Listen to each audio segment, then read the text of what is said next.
In this video, I want to give some more information about lobbying. Now, at the most basic level, groups lobby because they want to influence outcomes.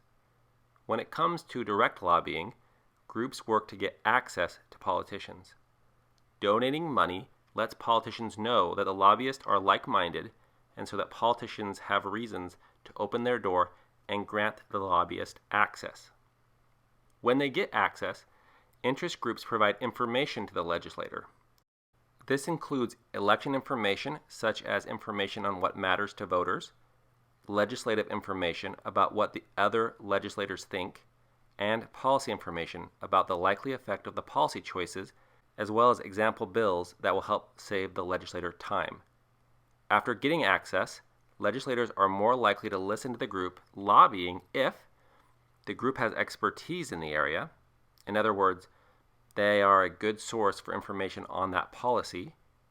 Second, the issue is likely to reappear in the future. The reason this matters is that the possibility of the issue reappearing means that the group has incentives to provide credible information because they want legislators to trust them again in the future. And third, the issue is salient.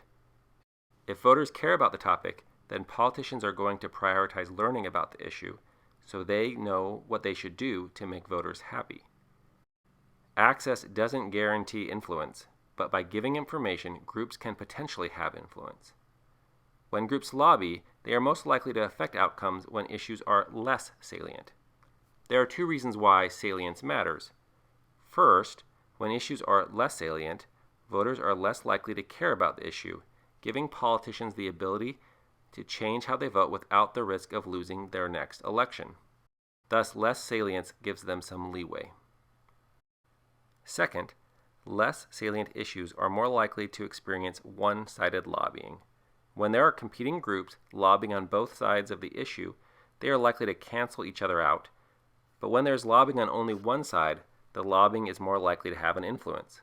Of course, this favors interests that are actually likely to form, which is biased towards the haves, the wealthy and businesses. Baumgartner and Leach call one-sided lobbying on low salient issues niche lobbying. Here are some of the examples of issues by salience.